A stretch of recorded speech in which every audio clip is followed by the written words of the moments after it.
Assalamualaikum warahmatullahi wabarakatuh.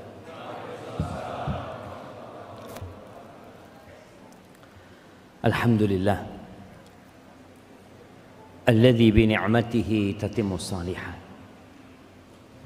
Segala puji bagi Allah Jalla Jalaluh yang karena nikmatnya kebaikan-kebaikan menjadi sempurna. Kita bisa datang ke masjid ini meninggalkan kesibukan kita, meninggalkan sebagian kenyamanan kita dalam rangka duduk di salah satu rumah Allah Azza wa Jalla. Ini merupakan karunia Allah yang seharusnya kita syukuri lebih daripada syukur kita kepada nikmat harta dan nikmat sehat. Tapi terkadang kita meremehkan nikmat bisa bermajelis ilmu. Antum bisa bayangin ya fadilah majelis ilmu itu. Kata Nabi alaihi salatu wassalam, "Wa majtama'a qaumun fi baitin min buyutillah yatluna kitab Allah wa yatadarasunahu fima bainahum illa nazalat alaihimus sakinah." Tidaklah suatu kaum yang duduk berkumpul di salah satu dari rumah Allah Azza wa Jalla. Allah menamakan tempat ini Baitullah. Kita punya rumah. Kita berlomba-lomba untuk memperindah rumah kita. Tapi ketahuilah bahwa rumah yang paling mulia di muka bumi ini Baitullah. Dan kita ada di salah satu dari rumah Allah Azza wa Jalla. Ngapain di rumah Allah? Yatluna kitab Allah, membaca kitab Allah, mengkaji Al-Quran, mempelajarinya. Apa yang akan Allah berikan? Harta yang berlimpah ruah? Ditambahin duitnya? Bukan. Akan turun yang namanya sakinah. Jamaah, kenapa banyak orang-orang yang menjadi public figure? Mau dibilang banyak, ada mungkin yang mereka harus mengkonsumsi obat penenang. Kenapa? Coba angkat tangan, mana hadiahnya? Ajib ya, di Bali ini udah gak ada hadiah-hadiah lagi. Mau kasih gulai? Kenapa jamaah? Nah, kehilangan duit. Kehilangan duit? Enggak jamaah. Mereka kehilangan ketenangan. Sehingga mereka harus minum berbagai macam obat, apa aprazolam, wala apa. Akhirnya mereka tenang. Dan di majelis ilmu ini Nabi menjanjikan adanya sakinah. Jadi tenang jamaah. Tapi sakinah yang tidak mengantarkan kepada tidur. Soalnya yang tidur di majelis ilmu itu tidurnya dari setan. Bukan sakinah. Alhamdulillah Ustaz, anak kalau ke majelis ilmu itu nggak tahu Ustaz ya, kok bisa tenang sampai tidur Ustaz. Masya Allah. Bukan sakinah itu jamaah. Sakinah kedamaian jiwa, kebahagiaan yang antum dapatkan. Antum bisa meninggalkan dunia antum. Orang kalau berpikir keuntungan, nggak mungkin dia datang ke majelis ilmu. Dia akan tetap buka usahanya. Dia akan peras keringatnya, apalagi waktu adalah uang buat sebagian manusia. Sakinah. Wa ghasyiyatuhumur rahmah. Rahmat Allah, kasih sayang Allah itu meliputi orang-orang yang hadir di majelis ini. Kemudian dapat apa lagi? Wa haffathumul malaika. Malaikat-malaikat Allah. Dulu malaikat itu sempat protes ketika penciptaan manusia. Tatkala Allah mengatakan, "Inni ja'ilun fil ardi khalifah." Aku hendak menjadikan di muka bumi ini khalifah. Apa kata malaikat? Qalu ataj'alu fiha man yufsidu fiha wa yasfikud dima. Ya Allah, apakah Engkau hendak menciptakan di muka bumi ini makhluk yang akan membuat kerusakan, makhluk yang akan menumpahkan darah? Kata Allah, qala inni a'lamu ma la ta'lamu.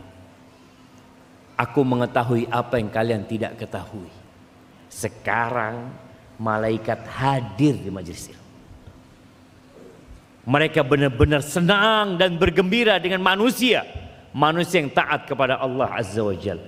Dan yang penting atau lebih penting dari itu, wa dzakarahumullah fi man indah. Antum bisa bayangin duduk di majelis ilmu, nama antum disebut-sebut sama Allah Azza wa Jalla. Fulan datang ke majelis ilmu, fulan hadir ke majelis ilmu, disebut namanya di depan malaikat-malaikat Allah Azza wa Jalla. Antum kalau nama antum disebut sama Bapak Jokowi, ya Allah, nama anak disebut sama Bapak Jokowi, ada kebanggaan tersendiri jemaah. Bagaimana ketika nama antum disebut sama Allah Azza wa Jalla Rabbul Alamin? Tapi terkadang kita memang tidak sadar dengan karunia Allah hadir di majelis ilmu. Allahumma salli wa sallim ala abdika wa rasulika sayyidina wa maulana Muhammadin wa ala alihi wa ashabihi ajma'in. Ya Allah, semoga salawat dan salam, berkah dan nikmat senantiasa Engkau curahkan untuk hamba kekasih-Mu, untuk baginda Nabi kita Muhammad alaihi salatu wassalam, untuk keluarga beliau, untuk istri-istri beliau, untuk putra-putri beliau, dan untuk seluruh sahabat Nabi. Semoga Allah meridai kita bersama mereka. Amma ba'd. Anak kira tadi ada yang nuangin air, jangan, ternyata nggak dituangin. Masya Allah. Cuma dibukain doang tadi. Bismillah.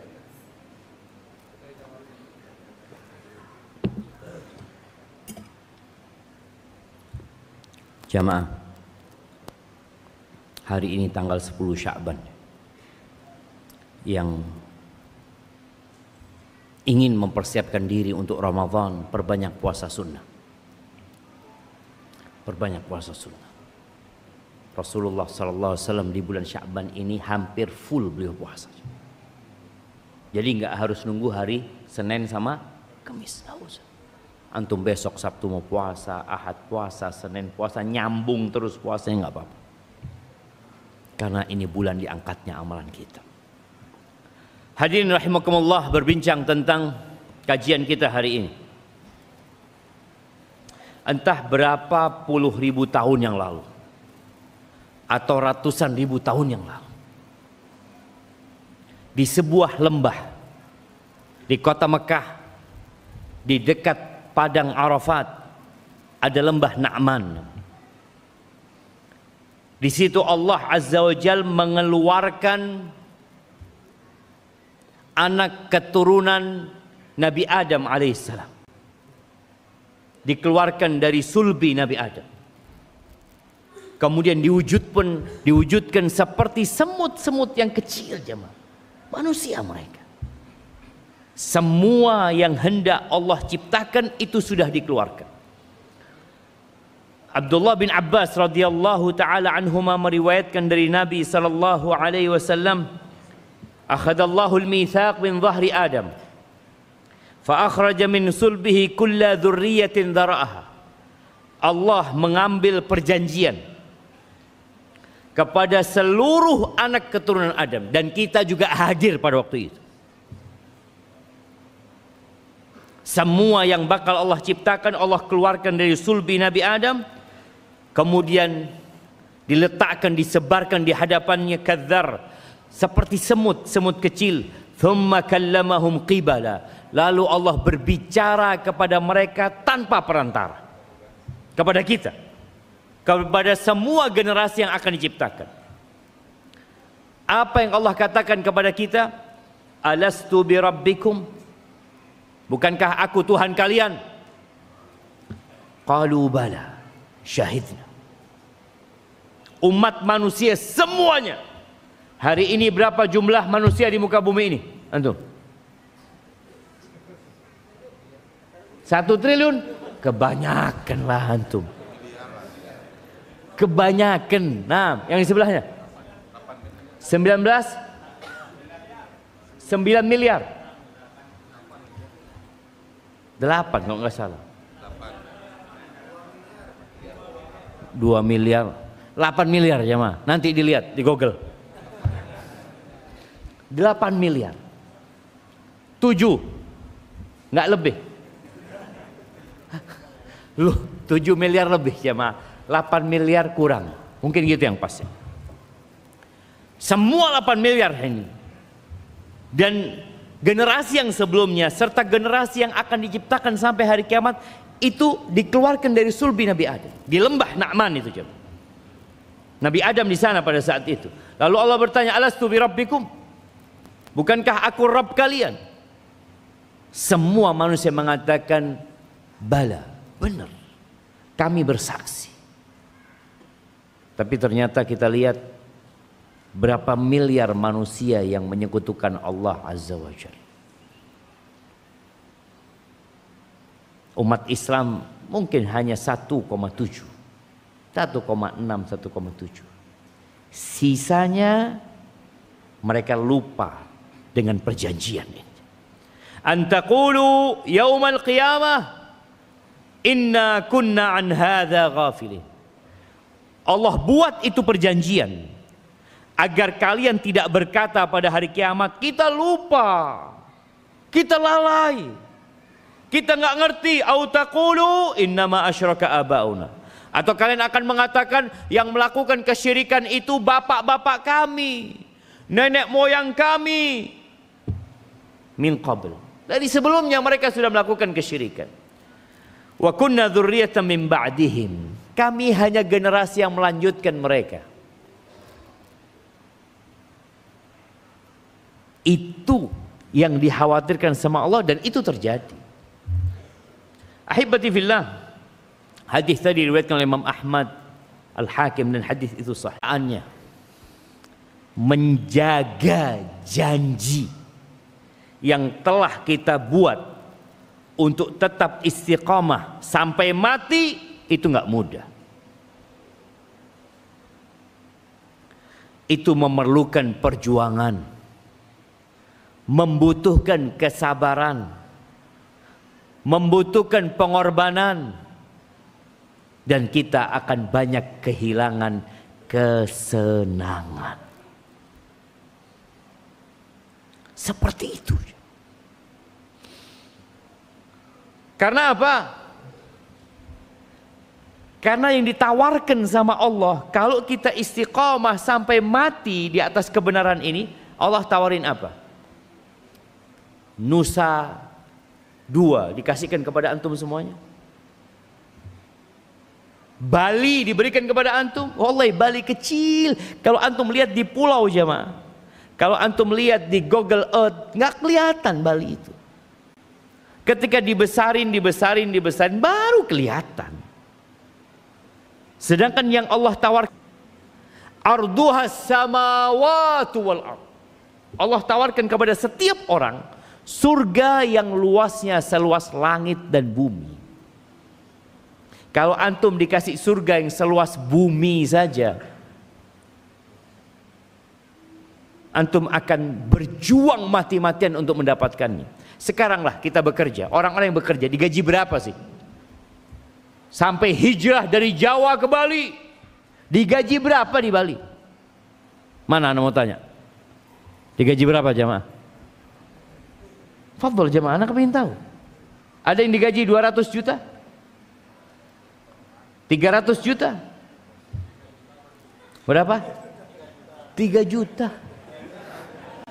Allahu Akbar. Ninggalkan orang tuanya, ninggalkan keluarganya, hidup di sini merantau, ngontrak lagi. Dilakukan itu jemaah. Bagaimana kalau antum ditawarin, antum kerja di sini dari pagi, dari jam 6 sampai jam 6 malam, dikasih satu hotel paling bagus di Nusa Dua, mau jemaah? Oh, Jangan dari jam 6 sampai jam 6 sore, Ustaz. Dari jam 6 sampai jam 6 pagi lagi, Ustaz. Nggak apa-apa, Ustaz. Iya. Kita siap capek untuk mendapatkan sedikit harta, sedikit. Nabi SAW menggambarkan tentang seluruh nikmat dunia ini.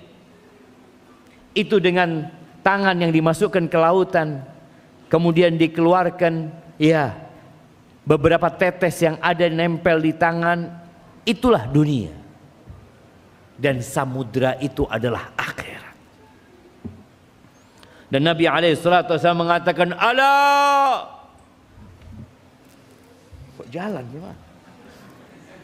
Nah, "Ala inna sil'atallahi ghaliyah." Barang dagangan yang Allah tawarkan ini mahal, nggak murahan jemaah. Mahal. Ala inna sil'atallahil jannah. Barang dagangan yang ditawarkan kepada kita itu surga. Kebayang antum surga? Setiap hari Jumat, hampir setiap hari Jumat, imam itu membacakan surat Al-Ghasyiyah. Wujuhun yawma idzin na'imah lisaiha radiyah fi jannatin 'aliyah la tasma'u fiha laghiyah fiha 'ainun jariyah fiha sururum marfu'ah wa akwabum mawdu'ah wa namariku masfufah wa zarabiyu mabthutha. Tapi yang jadi masalah, kita makmum ndak ngerti baca apa imamnya. Kita ditawarin sesuatu nggak ngerti antum jemaah. Ini yang menyebabkan banyak di antara kita nggak semangat. Antum kira-kira kalau ada orang di sini menawarkan barang yang indah kepada antum pakai bahasa India, antum lihat, anu apa orang ini? Pergi antum mungkin, kan antum nggak paham. Maka kita perlu paham paling tidak dengan surat Al-A'la dan Al-Ghasyiyah. Karena dua surat ini sering dibacakan. Salat Isya dianjurkan baca itu. Salat Jumat baca itu. Idul Fitri baca itu. Idul Adha baca itu. Istisqa baca itu. Salat Kusuf baca itu. Yani ini surat begitu indahnya. Allah memberikan penawaran kepada kita, tapi kita nggak paham.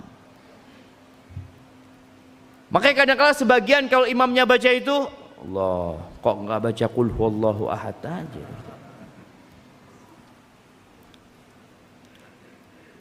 Antum baca supaya perjanjian yang Allah bikin itu kita ingat, dan supaya kita juga ingat kita dapat apa.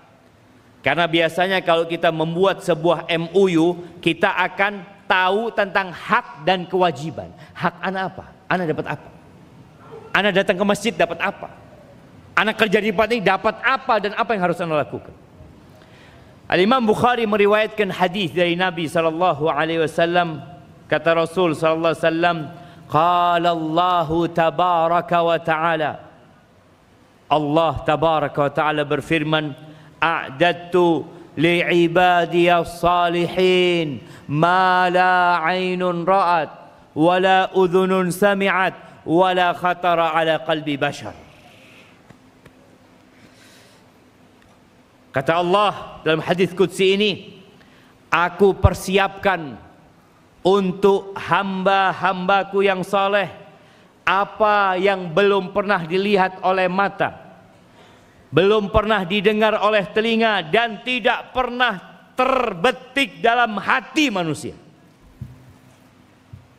Kita kalau menggambarkan keindahan itu Bali, bagus Bali itu.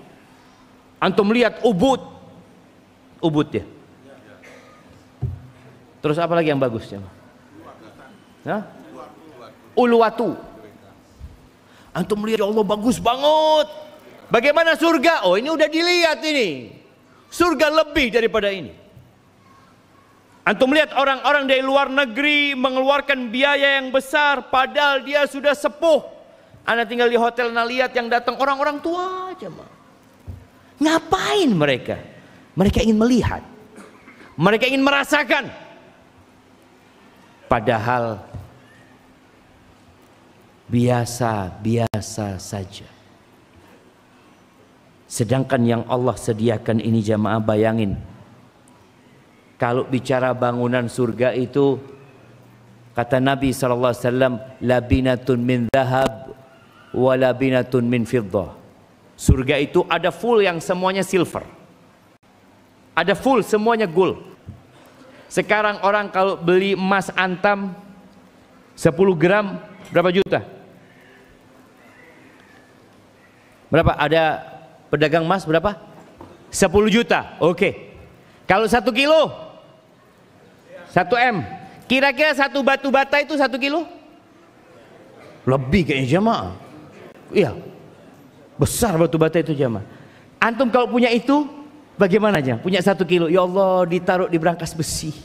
Ini di sana jadi tembok. Jadi tembok jamaah.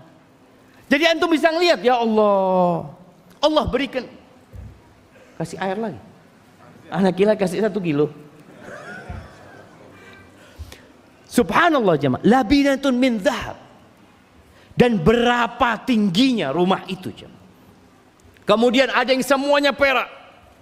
Lalu kalau bicara gelasnya jemaah, kira-kira kalau ana lemparkan gelas ini pecah apa enggak? Yakin? Mau dicoba? Kalau yakin gak usah dicoba Ustaz. Di surga itu kata Allah, qawariro min fiddah. Gelasnya itu dari perak jamaah. Tapi dia itu transparan. Mau dilempar nggak akan pecah. Sampai seperti itu.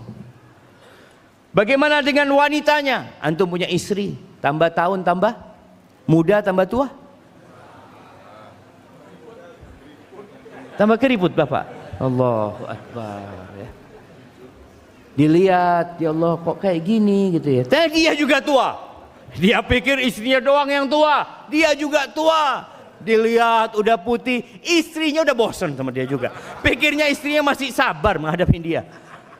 Makanya ada orang yang ditinggal mati sama suaminya. Orang pada takziah, kesian ya Allah ditinggal mati suamimu yang baik hati. Kata dia udah nggak usah nangis. Alhamdulillah udah mati. Ruwet anak ngurusin dia. Hadi dunia, ini dunia jemaah. Tapi di surga azwajun mutahharah. Azwajun mutahharah. Pasangan hidup, istri-istri yang disucikan jemaah. Enggak ada keriput. Enggak ada males, enggak ada capek. Mereka suci dan disucikan. Selalu dalam kondisi gadis kata Allah, inna ansha'nahunna insya'a faja'alnahunna abkara uruban atraba. Buat siapa? Li ashabil yamin. Tahu kerudungnya itu? Wala nasifuha. Bidadari surga itu ada yang pakai kerudung lah, pakai kayak selendang yang di atas kepalanya. Sekarang kerudung paling mahal berapa di sini jemaah? Ada yang 1 M. Ada istri antum, ana belikan istri ana Ustaz, kerudungnya 1 M Ustaz. Kayaknya nggak ada. Itu kerudung yang Allah berikan kepada wanita penghuni surga. Wala nasifuha khairun minad dunya wa ma fiha. Kerudungnya itu Bali dijual semuanya, nggak cukup untuk beli kerudung. Indonesia mau dijual semuanya, digadaikan nih. Mau beli kerudungnya bidadari surga, nggak bisa. Dunia dan isinya nggak cukup. Sekarang emak-emak itu paling senang beli baju. Betul? Makanya kalau kita ke mall, ke pasar, paling banyak bajunya siapa? Emak-emak. Bapak-bapak bajunya ya itu aja lah. Allah berikan kesenangan kepada wanita di surga. Nanti istri antum di surga itu pakai baju 70 hullah. Pakai baju 70 lapis. Antum nggak kebayang ya gimana sekarang perempuan kalau antum di rumah, istriku aku belikan kepadamu ini baju 10 engkau pakai semuanya. Apa kata istrinya? Emangnya aku nggak waras bang suruh pakai semuanya? Mungkin dia pakai, ibu-ibu pakai baju berapa lapis? 2-3 lapis. Iya. Pakai baju daleman, luaran, terus pakai jas, pakai apalah. Di surga pakai 70. Dan dari semua arah perempuan itu bisa dilihat dengan pakaian itu. Gimana indahnya. Sekarang kalau dia kepingin cantik di dunia harus gonta-ganti pakaian kan. Ini nggak perlu. Dan dengan seperti itu sumsum betisnya kelihatan. Allahu Akbar jemaah. Makanya kalau antum ingat sama itu, ahsan antum meminang bidadari surga. Ad-dunya mal'una mal'unun man fiha. Dunia ini terlaknat dan terlaknat yang di dalamnya. Illa dzikrullah wa ma wala wa alim au muta'allim. Kemudian di surga itu nggak ada rumah sakit. Ada nggak rumah sakit? Sekarang di dunia orang kalau bikin rumah, beli rumah, dia cari rumah yang strategis. Yang lengkap semuanya, ada pasarnya, ada rumah sakitnya, ada kliniknya, ada apoteknya. Yang paling penting dari semua itu ada apa? Ada toiletnya.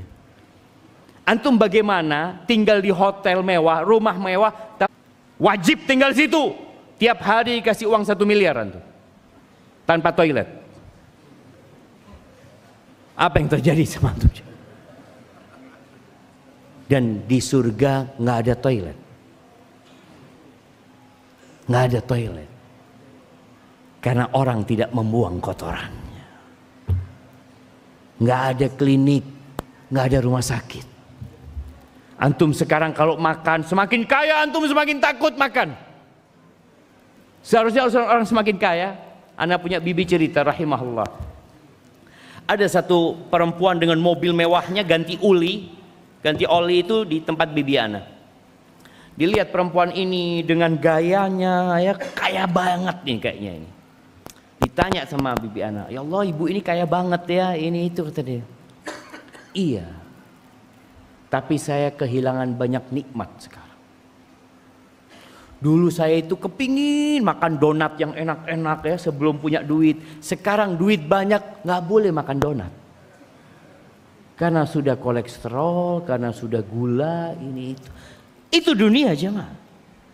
Antum nggak akan bisa menikmatin dunia kecuali satu piring. Makanya dari dulu istilahnya mencari sesuap nasi itu cuma. Kalau antum punya uang 1 triliun mau dibikin apa? Mungkinkah antum tiap hari goreng 1 miliar? Goreng 1 miliar terus dimakan? Nggak ada. Cuma ditumpuk. Hanya merasa kaya, merasa. Jadi itu cuma perasaan. Orang kaya itu cuma perasaan. Apa buktinya kaya? Duit. Loh, bisa apa duit itu buat antum? Digoreng nggak bisa. Antum bisa tidur sama duit? Ya nggak juga lah. Hanya perasaan. Miskin juga perasaan.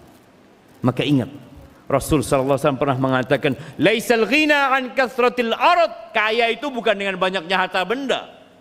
Walakinnal ghina ghinan nafs. Kaya itu kaya jiwa. Jiwanya merasa kaya karena dia merasa cukup dengan apa yang Allah berikan kepadanya. Maka ingat, yang Allah tawarkan surga, yang di situ segala yang diinginkan oleh hamba, fiha ma tashtahihil anfus. Antum kepingin apa jamaah dikasih sama Allah. Sampai Ibnu Katsir menyebutkan dalam tafsirnya tentang penghuni surga yang sedang duduk-duduk ya di teras di halaman rumah mereka, tahu-tahu ada awan jamaah. Awan yang lewat. Awan itu lalu bertanya, "Madza tuhibbuna an numtirakum?" Kalian kepingin hujan apa? Nah, kepingin hujan apa kira-kira antum jamaah?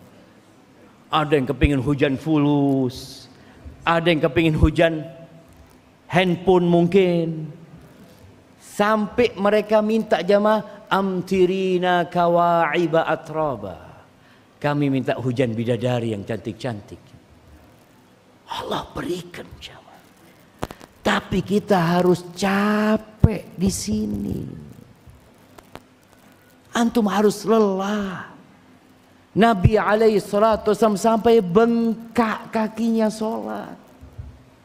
Beribadah kepada Allah azza wa jalla. Beliau terluka ketika perang Uhud. Beliau nggak kebal sallallahu alaihi wasallam.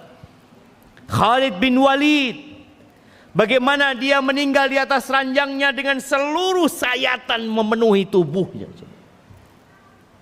Mereka orang-orang yang berjuang. Jangan dipikir Khalid bin Walid perang menang terus karena dia punya ilmu kebal. Nggak ada.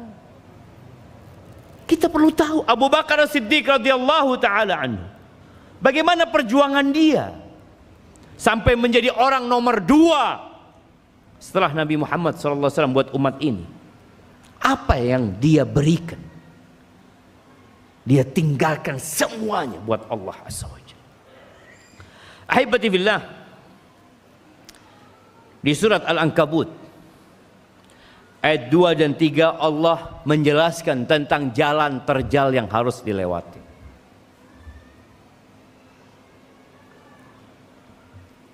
Siap apa enggak kita melewati?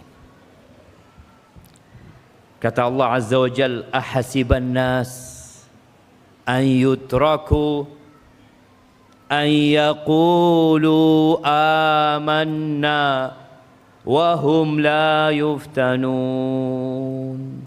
Apakah manusia mengira hanya dengan modal mengatakan amanna, kami beriman, kami hijrah, kami sebagai ahlu sunnah wal jamaah, wahum la yuftanun, mereka tidak diuji, mereka tidak difitnah, mereka tidak dikasih cobaan, cukup ngomong doang.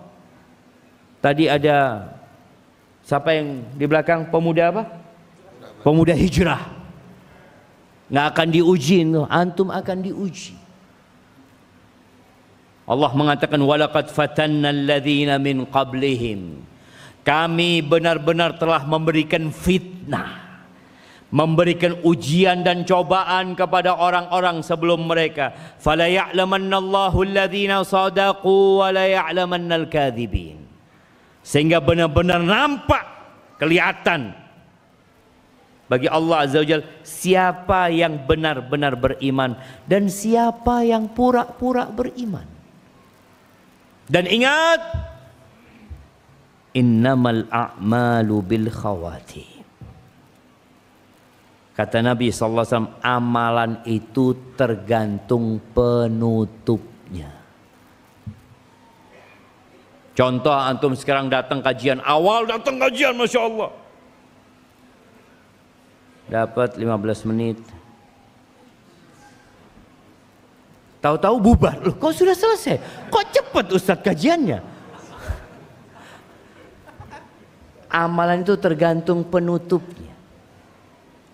Yang sekarang istiqomah, apakah pasti masuk surga? Enggak. Bagaimana antum matinya nanti?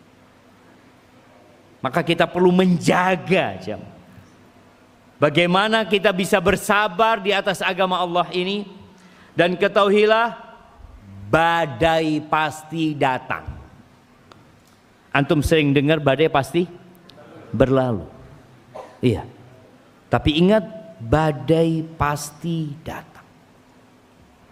Kalau seperti itu, Allah yang memastikan hal itu. Allah berfirman di surat Ali Imran ayat 142, am hasibtum an tadkhulul jannah, apakah kalian mengira kalian bisa masuk surga? Jamaah, antum kalau datang ke hotel bintang 5 di Nusa Dua sini, lalu antum datang, saya mau masuk hotel. Loh, Bapak sudah reservasi? Belum. Bapak punya fulus? Nggak ada. Terus Bapak, pokoknya saya mau masuk kamar. Kira-kira antum masuk kamar nggak? Masuk. Tapi kamar yang lain. Masuk antum. Karena ada syarat dan ketentuan jemaah. Maka Allah katakan kepada sahabat-sahabat Nabi, am hasibtum an tadkhulul jannah, apakah kalian mengira kalian bisa masuk surga? Walamma ya'lamillahu alladhina jahadu minkum wa ya'lamas sabirun wa ya'lamas sabirin. Sedangkan Allah belum mengetahui, artinya belum nampak nih. Allah sudah tahu dengan semua yang akan terjadi. Tapi Allah ingin menampakkan dengan ilmu yang zahir, kelihatan. Siapa di antara kalian yang berjihad, yang berjuang, yang berkorban, dan siapa di antara kalian yang sabar. Maka para sahabat Nabi itu, mereka benar-benar merasakan pahitnya menegakkan agama Allah. Bilal bin Rabah, apakah dengan santai suara sandalnya terdengar di surga? Disiksa Bilal itu jamaah.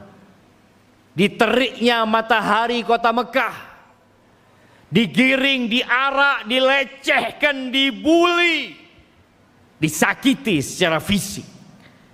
Bilal mengatakan ahadun ahad, ahadun ahad. Ketika keluarga Ammar bin Yasir, bapaknya, ibunya disiksa, Nabi alaihi salatu wasallam melewatin mereka. Apa kata Nabi kepada mereka sallallahu alaihi wasallam? Sabran ala Yasir, sabran. Sabar keluarga Yasir. Fa inna mau'idakumul jannah. Surga tempat kalian. Tewas jemaah. Ditusuk kemaluan ibunya Ammar oleh Abu Jahal dengan tombak sampai mati. Lalu kita mengira kita bisa nyaman-nyamanan masuk surga. Allah akan berikan ujian kepada kita. Dan di surat Muhammad alaihi salatu wasallam ayat 31 Allah mengatakan wala nabluwannakum, kami benar-benar akan menguji kalian. Ini sebuah kepastian jemaah. Kenapa Allah berikan ujian? Hatta na'lamal mujahidina minkum wassabirin, sampai kami benar-benar mengetahui, nampak tuh, siapa di antara kalian yang berjihad.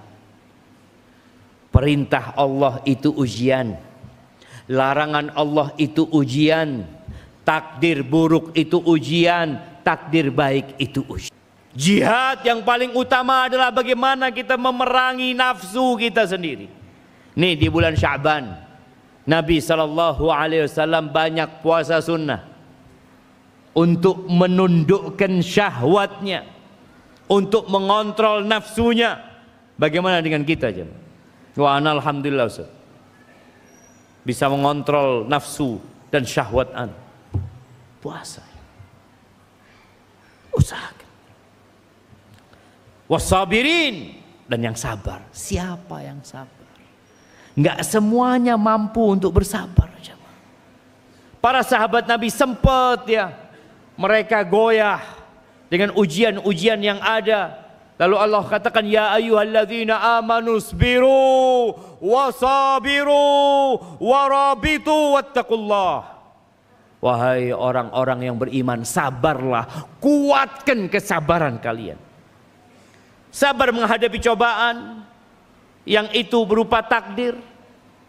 Sabar menghadapi orang-orang yang menyakiti dan mengganggu serta menzalimin kita, perlu sabar. Bagaimana sabarnya Nabi menghadapi Abu Jahal sallallahu alaihi wasallam? Bagaimana sabarnya Nabi menghadapi Abu Lahab? Bayangin ya. Ana ingin antum membayangkan Nabi SAW itu berceramah jemaah, mendatangi jemaah haji yang sedang berada di Mina, datang ke tenda mereka. Ketika di pasar, Nabi datang ke pasar mengajak mereka kepada Allah Azza wa Jalla. Datang Abu Lahab, kata dia jangan percaya, pembohong ini, aku pamannya. Gimana antum dikatakan seperti itu? Celaan-celaan kepada Nabi alaihi salatu wassalam, majnun, orang gila, kahin, dukun, sahir, penyihir, syair, penyair. Itu diberikan kepada manusia terindah yang pernah menginjakkan kakinya di muka bumi. Baca sejarah agar kita tahu tidak mudah masuk surga Allah Azza wa Jalla. Ada jalan terjal. Dan di surat Al-Balad ayat 11, 12 Allah mengatakan falaqtahamal aqabah. Bagi yang ingin masuk surga, dia harus melewatin jalan yang terjal. Al-Aqabah itu jalan kecil di gunung jamaah, yang di sebelahnya adalah jurang, yang di atasnya gunung penuh dengan batu, itu Aqabah. Dan kelak kita nggak akan masuk surga sampai kita melewatin sirat yang berada di atas neraka jahanam.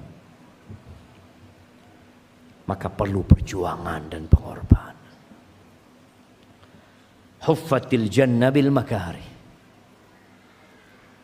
Kata Nabi SAW, surga itu dikelilingi dengan perkara-perkara yang dibenci sama jiwa manusia. Nggak suka. Kita itu kalau meniti jalan surga harus maksa. Contoh, antum ketika datang ke tempat maksiat, itu nggak perlu maksa, karena antum suka. Syahwat antum di sana. Tapi tatkala antum melakukan ketaatan, itu butuh memaksa jiwa kita. Makanya dibutuhkan perjuangan, jamaah.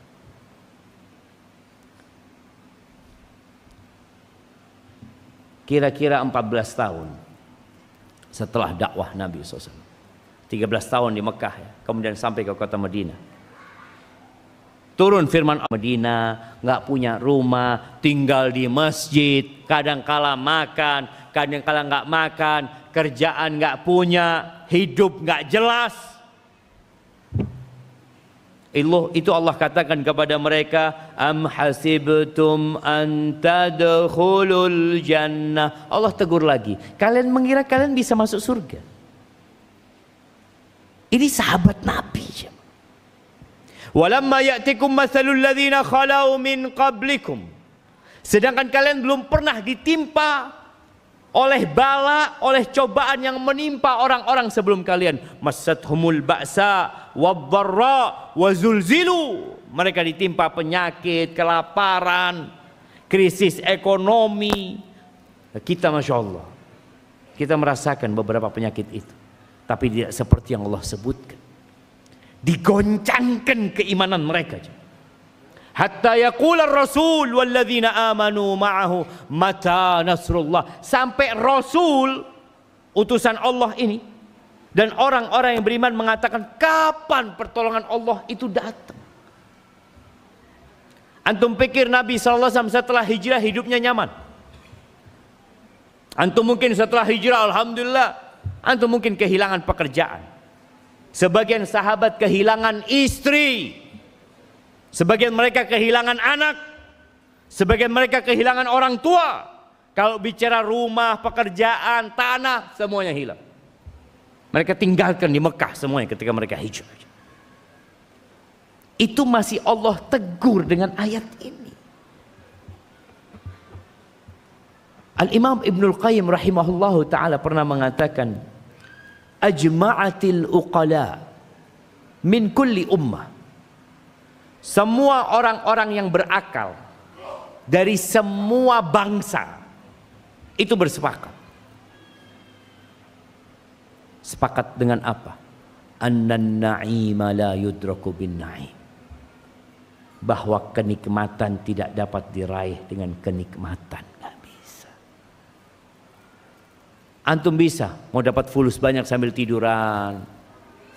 Nanti bangun tidur, ngecek rekening. Oh masih kosong, tidur lagi. Nanti bangun ngecek rekening. Oh masih kosong. Antum mau isi rekeningnya gimana? Gimana? Antum mau tidur-tiduran gitu? Akan dikatakan gak waras nih orang. Oh dia sudah bekerja, oh dia sudah capek. Ya gak apa-apa. Dia nunggu ada yang transfer karena dia sudah capek. Maka ahibati fillah, ingat surga itu dikelilingi dengan perkara yang tidak disukai oleh jiwa. Nabi sudah meninggal dunia. Para sahabat Nabi meninggal dunia. Generasi selanjutnya meninggal dunia. Dan kita sekarang hidup di generasi yang penuh dengan fitnah dan ujian. Yang kata Nabi alaihi salatu wassalam, al-qabidu ala din atau ala dini kal qabidi ala al-jam. Orang yang berpegang teguh dengan agamanya seperti orang yang memegang bara api. Sekarang lebih berat, tapi juga lebih nyaman. Nyamannya dari sisi apa? Mungkin kehidupan dunia sebagian orang nyaman. Dulu sahabat Nabi ceritanya Sa'ad bin Abi Waqqas ketika diboikot Nabi SAW di Mekah itu, pernah malam hari dia kencingnya. Dia kencing, kok air kencingnya itu turun di sesuatu yang menyebabkan ada bunyi. Dia lihat, oh ternyata kulit binatang yang lama. Akhirnya dia cuci jamaah, lalu dia bakar, lalu dia tumbuk, dikasih air, dia minum. Kata Sa'ad, aku bisa bertahan 3 hari nggak makan. Makan. Kisah para sahabat Nabi ketika diutus perang, mereka cerita, kita waktu perang itu dikasih 1 hari 1 kurma. Ini ketika mereka cerita, udah pulang dari perang. Kata sahabat yang nggak ikut perang, apa gunanya 1 kurma itu? Apa manfaatnya cuma 1 kurma? Iya. Manfaatnya kita baru tahu ketika nggak ada kurma. 1 kurma hari ini, besok setelah itu nggak ada. Jadi ingat 1 kurma kemarin, ya Allah ternyata 1 kurma itu nikmat ya. Banyak di antara kita yang tidak menghargai nikmat. Apa nunggu dia ambil tuh nikmat baru engkau mengatakan alhamdulillah. Ya Allah dulu aku masih punya gaji. Dulu engkau waktu mengadu, mengeluh dengan gaji kecil itu, lalu ketika Allah ambil semua gajinya, engkau baru mengatakan ya Allah ternyata nikmat dulu gaji kecil itu. Nah, sekarang kita mungkin sudah ya bicara pakaian, semua punya pakaian, bahkan lebih pakaian. Tapi ujian fitnah dalam agama semakin besar. Makanya kenapa Nabi alaihissalatu menggambarkan seperti yang memegang bara api. Siapa yang kuat pegang bara api jemaah? Sakit jemaah. Terbakar tangan kita. Kita mau lepas, ini agama kita. Kita mau pegang, ini membakar kita. Solusinya sabar. Sabar. Loh, iya jemaah. Antum mau solusi apa sekarang? Antum mau cari solusi apa?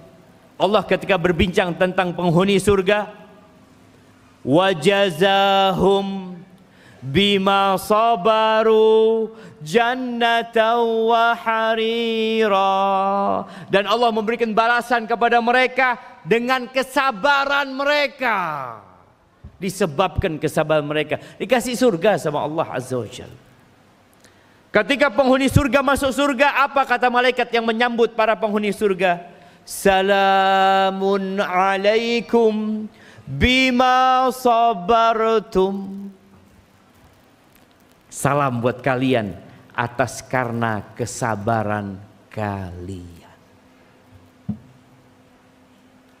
Nggak ada karunia Allah yang lebih besar dari kesabaran. Kata Nabi SAW, "Waman yatasabbar yusabbirhullah." Barang siapa yang berusaha untuk menyabarkan dirinya, Allah akan bikin dia jadi penyabar. Ada usaha, ada perjuangan. Wa ma utiya ahadun ata'an, dan tidak ada seorang yang dikasih karunia sama Allah, sebuah karunia khairan wa ausa minas sabr, yang lebih baik dan lebih luas dari kesabaran. Nggak ada. Itu karunia yang paling besar. Karena antum mau jadi bapak butuh kesabaran. Antum mau jadi bos butuh kesabaran. Antum mau jadi anak ya butuh kesabaran. Antum mau jadi suami butuh kesabaran. Antum mau jadi istri butuh kesabaran. Mau jadi apapun dalam kehidupan ini, di semua lini kehidupan kita butuh sabar. Karena memang jalan menuju surga itu terjal. Jangan dipikir jalannya penuh dengan bunga mawar ya, mungkin dihamparkan karpet merah. Oh, hati-hati. Kau dihampirkan karpet merah, jangan menuju ke neraka nanti. Karena jalan menuju surga itu penuh dengan onak dan duri. Baik, solusinya selain sabar tadi, yang pertama iman dan ikhlas. Kalau bicara iman, mungkin kita semua sudah merasa beriman. Di antara tanda orang beriman, kata Allah Azza wa Jalla, innamal mu'minuna alladzina idza dzukirallah wajilat qulubuhum. Orang-orang beriman itu tandanya apabila disebutkan nama Allah, hati mereka bergetar. Wa idza tuliyat alaihim ayatuhu zadathum imana.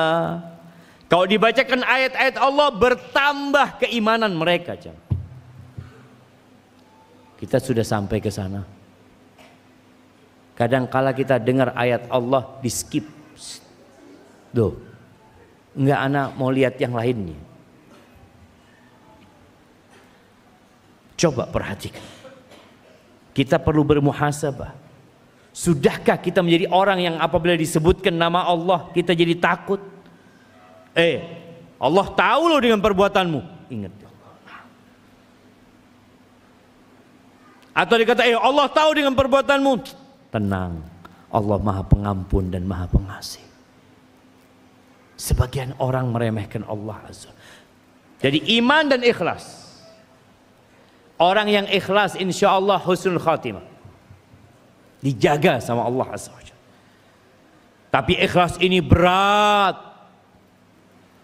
Allah mengatakan wa ma umiru illa liya'budullaha mukhlishina lahuddin.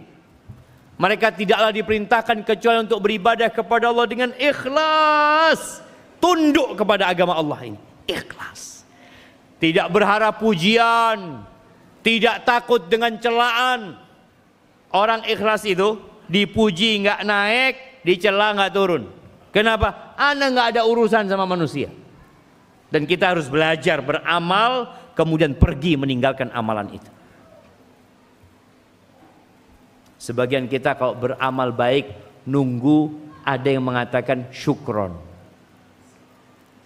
Kita transfer atau apa ini itu, tunggu mana kok nggak syukron. Sebagian mengatakan, Ustaz, ana sudah nolong fulan, wallah fulan ini nggak tahu diri Ustaz. Iya. Sebagian orang nggak tahu diri. Nabi alaihissalatu wasallam mengatakan la yashkurullah man la yashkurun nas. Nggak bersyukur kepada Allah orang yang tidak pandai berterima kasih kepada manusia. Iya, ada orang yang nggak tahu diri. Biarkan urusan dia.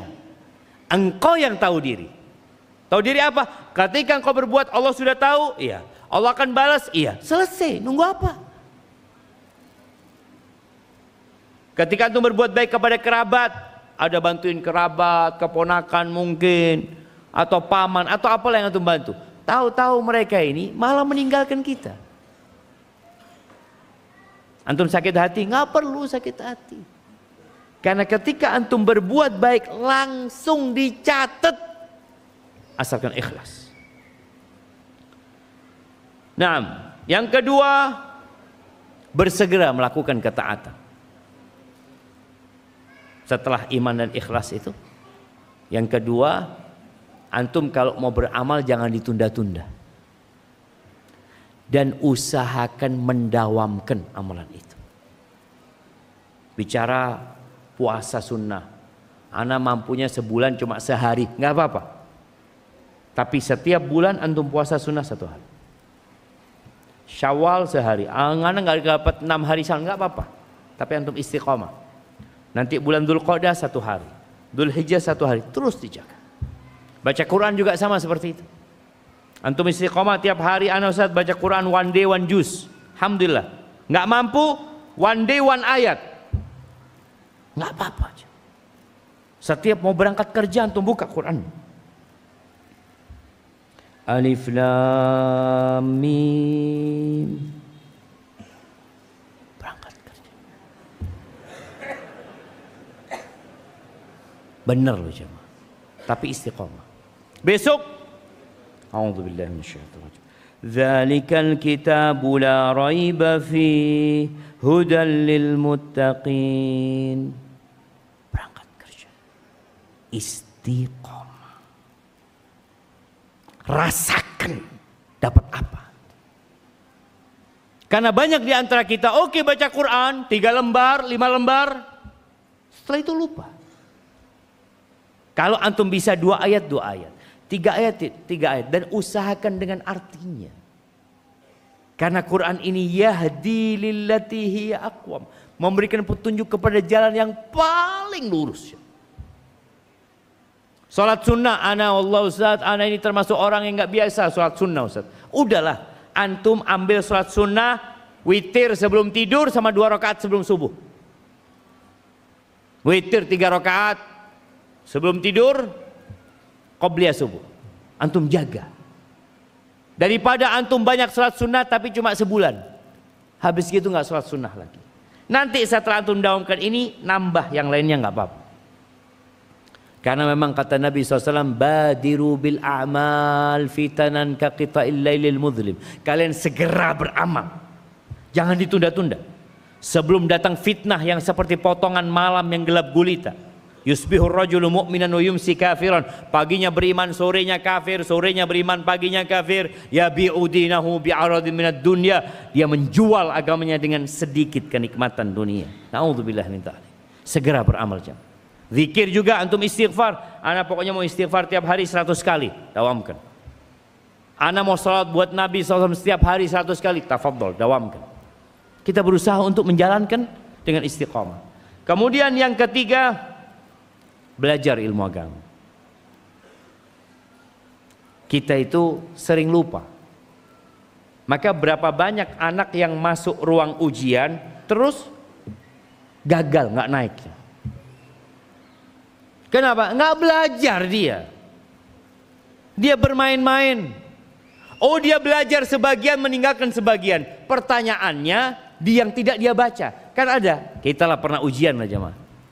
Kita itu kadang-kadang kalau ujian, sebagian kita ya, mengira-ngira. Kayaknya pertanyaannya dari sini nih. Dia baca. Ternyata nggak keluar dari sana jemaah.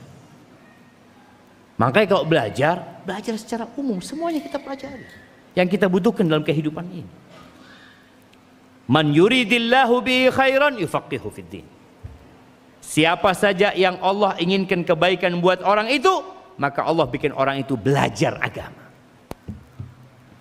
Makanya di antara tata cara belajar itu, orang yang hadir di majelis ilmu itu 3 jemaah. Ada alim, ada muta'allim, ada mustami'. Alim ini orang alim. Memang ustadz dia mendengarkan untuk menyegarkan ingatan dia dari ilmu yang disampaikan. Yang kedua, dia memang niat belajar. Yang ketiga, mustami', mendengarkan. Apa bedanya muta'allim sama mustami'? Kalau muta'allim biasanya pegang pulpen sama buku. Dia catat. Oh, kalau mustami' bawa kupingnya. Bawa kuping terus bersandar mungkin ya.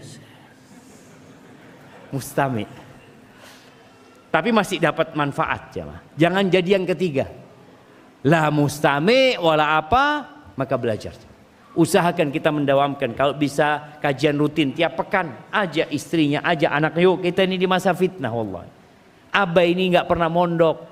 Abah ini ilmunya sedikit. Sini nak, ayolah nak, dengarkan nih nak, ustadz ceramah. Istriku, sini, engkau dengarkan. Dengan harapan ketika ada fitnah yang datang, dia bisa tegak menghadapi fitnah tersebut. Tentunya dengan izin Allah. Yang keempat, doa. Baca ya muqallibal qulub, tsabbit qalbi ala dinik. Baca Allahumma inni a'udzubika min syarri sam'i wa min syarri basari wa min syarri lisani wa min syarri qalbi wa min syarri mani.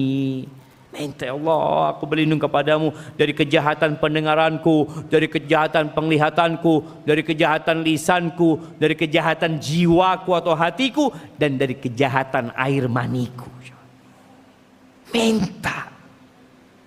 Allahumma inni as'aluka tsabata fil amr wal azimata 'alal rusyd. Ya Allah, aku minta ketetapan dalam urusan ini dan semangat yang kuat dalam menjalankan agama di atas kebenaran.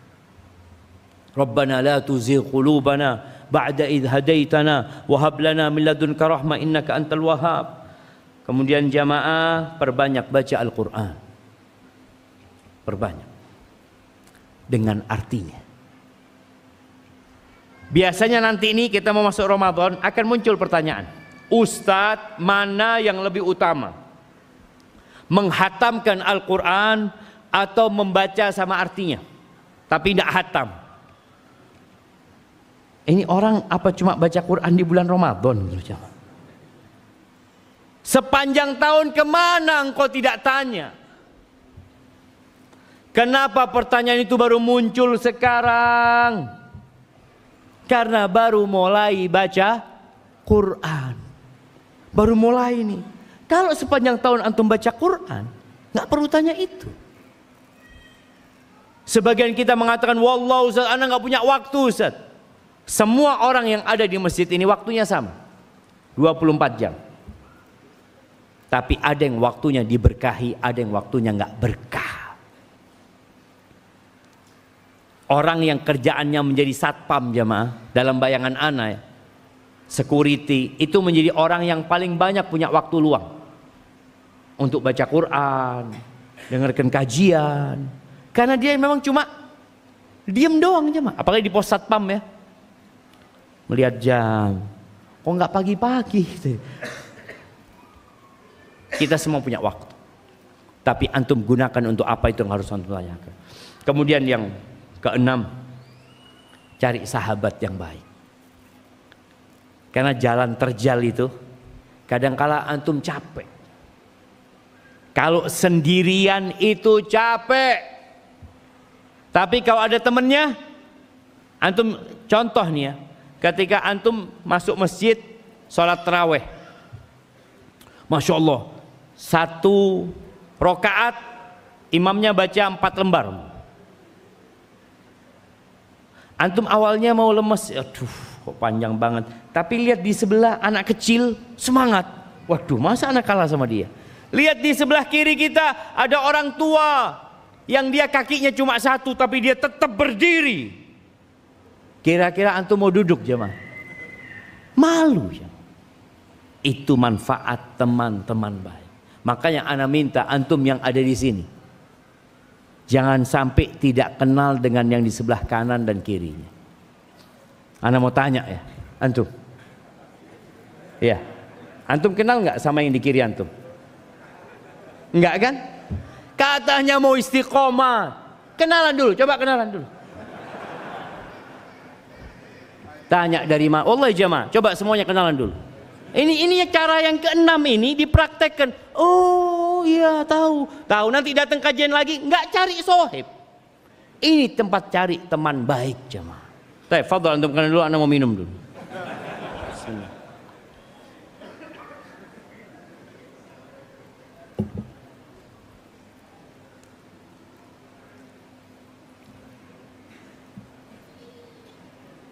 Sudah jemaah. Antum sudah kenal semua sama yang di sebelahnya. Ana mau tanya lagi bentar lagi ya. Udah. Baik, antum yang pakai baju putih, udah kenal sama yang kanan? Belum kan? Astagfirullahaladzim. Ayo kenalan dulu. Jamaah, ini bener. Antum pikir ini ana cuma menyampaikan sekedar teori ya? Dipraktekkan sekarang ini.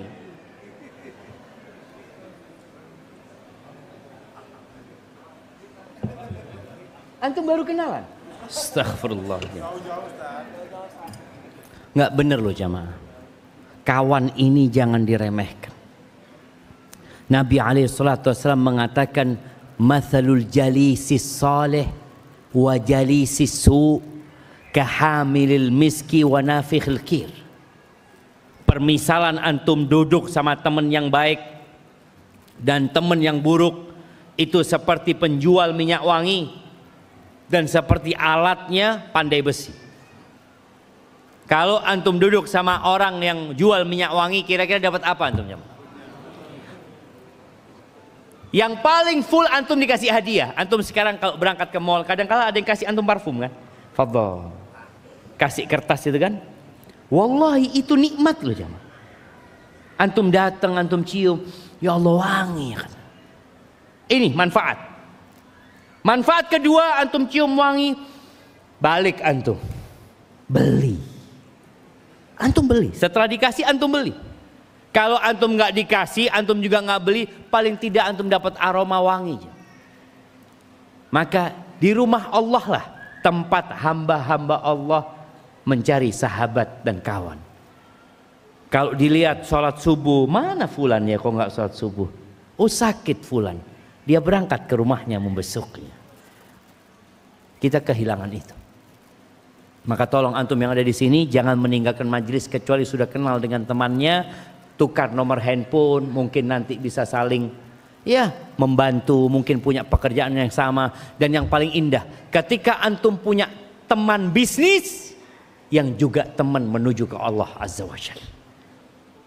Karena banyak teman bisnis kita tidak mengajak kepada Allah. Ada bas teman kerja. Padahal kita ketemu dia sering. Kalau kajian belum tentu sepekan sekali. Maka cari teman bisnis yang mengajak kepada Allah Azza wa Jalla. Bikin bisnis bersama yang sama-sama menuju kepada Allah Azza wa Jalla. Insya Allah dengan cara seperti itu jalan terjal itu jamaah bisa dilewati. Ketika antum capek atau antum mau jatuh, ada yang pegangin antum jamaah. Ayo, capek aku, bismillah, bareng sama aku. Aku tunggu. Kebanyakan pertemanan sekarang karena kepentingan. Jarang yang kita bersahabat karena Allah Azza wa Jalla. Barakallahu fiik, itu mungkin dapat Anda sampaikan pada kesempatan kali ini. Mungkin kita masuk ke sesi tanya jawab. Nah.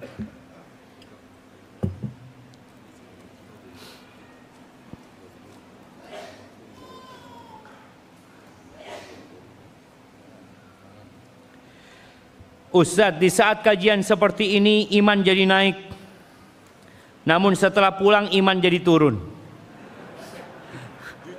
Jadi sampai rumah langsung turun. Apalagi saat pegang HP, padahal waktu akan dihisab. Bagaimana solusinya Ustadz?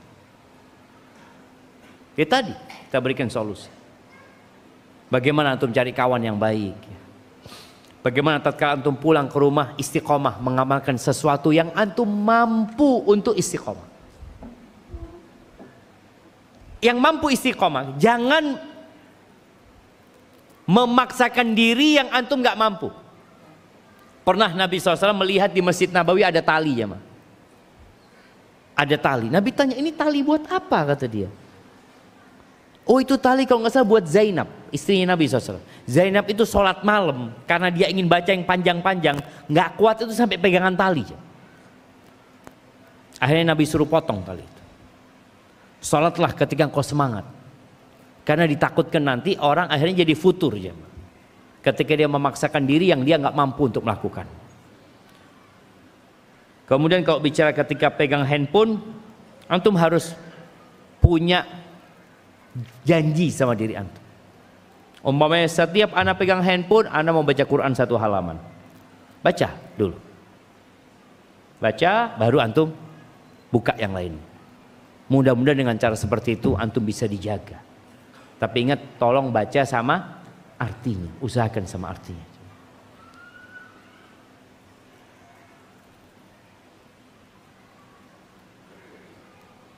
Bagaimana cara menjaga hati agar tidak merasa lebih baik dari orang lain? Nah, cara menjaga hati antum ingat sama orang pertama yang merasa lebih baik dari orang lain. Siapa? Iblis. Allah laknat gara-gara dia merasa lebih baik dari Adam. Qala ana khairun minhu. Aku lebih baik dari dia. Akhirnya dilaknat sama Allah.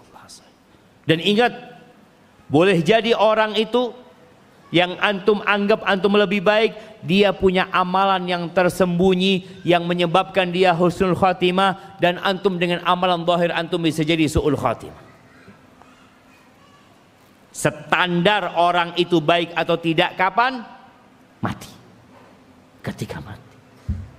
Makanya sampai Al-Hasan Al-Basri kalau nggak salah rahimahullah ta'ala memberikan tips agar kita bisa tawadhu. Apabila engkau melihat orang yang lebih tua dari engkau, maka engkau katakan kepada dirimu, orang ini lebih dulu sujud kepada Allah daripada aku. Iya. Ketika melihat yang lebih muda, katakan kepada dirimu, aku ini lebih dulu berbuat maksiat daripada orang ini. Sehingga kita berusaha untuk menjaga hati kita, coba. Karena tadi nggak ada gunanya, termasuk yang membinasakan seseorang, i'jabur rajuli bi nafsihi. Orang takjub dengan dirinya sendiri. Bagaimana cara menyikapi mertua yang lebih menginginkan cucunya memilih sekolah akademik daripada pondok pesantren? Ana dan suami ingin memasukkan anak ke pondok pesantren, tapi masih bertentangan dengan mertua. Jamaah rahimakumullah, kadangkala terjadi overlapping di dalam rumah tangga. Artinya yang tidak memiliki wewenang dia menjalankan tugas itu. Ingat orang tua ketika dia sudah menikahkan anaknya, anak perempuannya, maka dia ikut suaminya. Siapa yang paling berhak memberikan nama kepada anak itu? Bapaknya, bukan orang tuanya, bukan kakeknya, seperti itu. Yang menentukan anak ini sekolah di mana? Ya bapaknya, bukan kakeknya. Cuma seorang anak itu menghormati orang tuanya. Seperti ini, kenapa anak itu enggak tinggal memasukkan anaknya? Padahal itu hak dia. Dia ingin menghormati orang tua. Padahal itu bukan satu hal yang wajib gitu, jemaah. Oh, orang tua kepingin dia sekolah, neneknya ingin dia sekolah di sekolah A, orang tuanya sendiri ingin dia sekolah B. Ya orang tuanya. Cuma bagaimana komunikasi sama orang tua, sama mertua. Masalahnya masih ada sekelompok orang tua yang beranggapan bahwa pesantren, pondok itu tidak menciptakan orang-orang yang bermanfaat. Zaman ana dulu waktu masuk pesantren, itu memang pesantren bengkel. Anak kalau nakal masuk pesantren nanti. Ndak sudah. Nurut sudah saya ya. Jadi ketika ana masuk pesantren, bener jemaah. Kebanyakan kawan kita di pesantren itu anak-anak nakal, anak-anak bermasalah. Akhirnya pesantren ini jadi tempat untuk bengkel. Kalau anaknya pintar, oh masya Allah, nanti sekolah jadi dokter. Sekarang banyak lulusan pesantren jadi dokter. Lulusan pesantren jadi orang-orang besar. Karena memang pesantren sudah berubah, nggak seperti dahulu lagi. Pesantren itu sekarang bersih. Kalau ana dulu jamaah masuk pesantren, Allahu Akbar. Malam hari itu suara diranjang itu jamaah. Krok pada garuk-garuk semua jamaah. Itu pesantren zaman dulu. Kita mandi itu, yang namanya kamar mandinya ada 6 apa 7 ya, lupa ana. Itu satu bak jamaah. Jadi nanti ada yang nyebur berenang sana jamaah ke sana. Jadi kalau satu kena penyakit, semuanya kena jamaah. Itu dulu. Nah, ini sekarang antum punya mertua mungkin kebayang dahulu. Ya, ayo ibu datang lihat nih pesantren. Dia akan lihat pesantren-pesantren yang bagus jamaah, yang bersih, yang anak-anaknya disiplin ya. Masya Allah anak lihat itu. Jadi mungkin karena ketidaktahuan sehingga dia punya pemikiran yang negatif tentang pesantren. Nggak masalah. Dan anak ketika masuk pesantren ditanya, mau jadi apa ente? Bener. Pulang paling pakai sarung. Bayangannya terlalu primitif dengan kehidupan pesantren. Enggak. Pesantren sekarang benar-benar mengeluarkan generasi-generasi yang ya insya Allah jadi pemimpin-pemimpin yang baik di negeri kita. Ustadz mau tanya, suami saya selingkuh.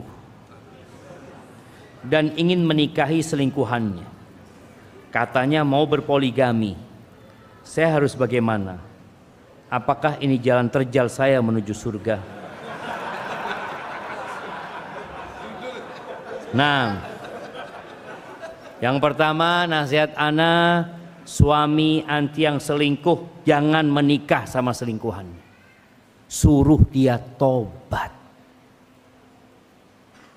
Jangan dipikir dengan menikahi selingkuhannya selesai dosa dia. Sebagian orang berpikir seperti itu. Daripada saya berzina terus Pak Ustadz, saya ahsan nikahin. Daripada berzina terus, tobat jangan berzina. Kok berpikir engkau menikahin dan engkau tidak bertobat kepada Allah Azza wa Jal? Tapi memang kata Allah Azza wa Jal, az-zaniyatu la yankihuha illa zanin. Wanita pezina itu nggak pantas menikahinya kecuali pezina pula. Tadi selingkuh dengan selingkuhan, ya sudah sama-sama pezina engkau menikah. Kalau orang baik dia akan bertobat, jemaah. Dia akan berpikir ini perempuan baik-baik atau tidak. Bakal jadi ibu anak-anak anak. Maka kalau bicara dia ingin menikahi, suruh dia bertobat kepada Allah Azza wa Jalla. Ketika dia sudah bertobat dan dia ingin menikah, ingin poligami, suruh cari istri yang soleha. Seperti itu jemaah.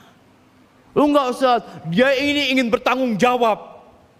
Tanggung jawab sama Allah Azza wa Jalla. Engkau bertobat kepada Allah dan ajak itu selingkuhanmu bertobat.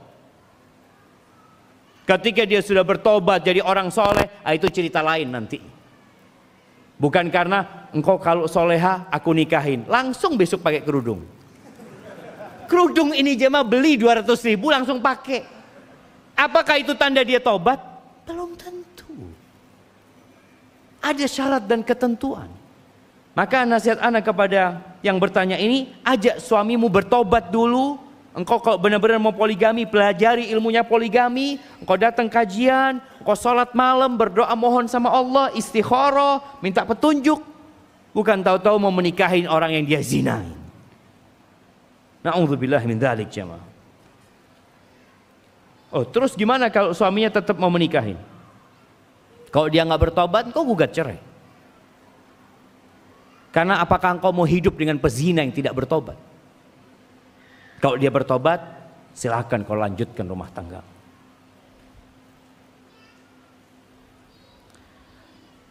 Maaf Ustadz, pertanyaan di luar tema. Ustadz, gimana hukumnya mencintai suami orang lain?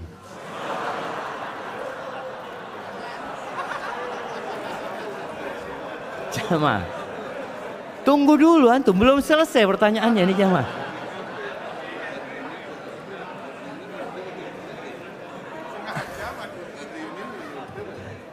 Ana minum dulu jamaah.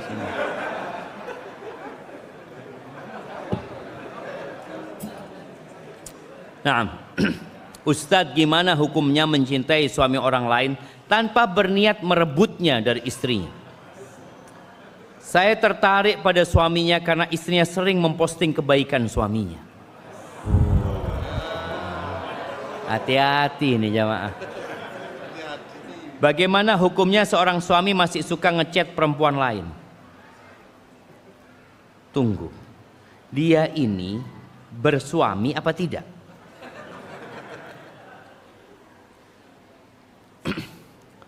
Cinta itu ada karena Allah.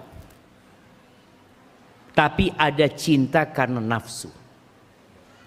Cinta karena Allah kita mencintai semua orang baik.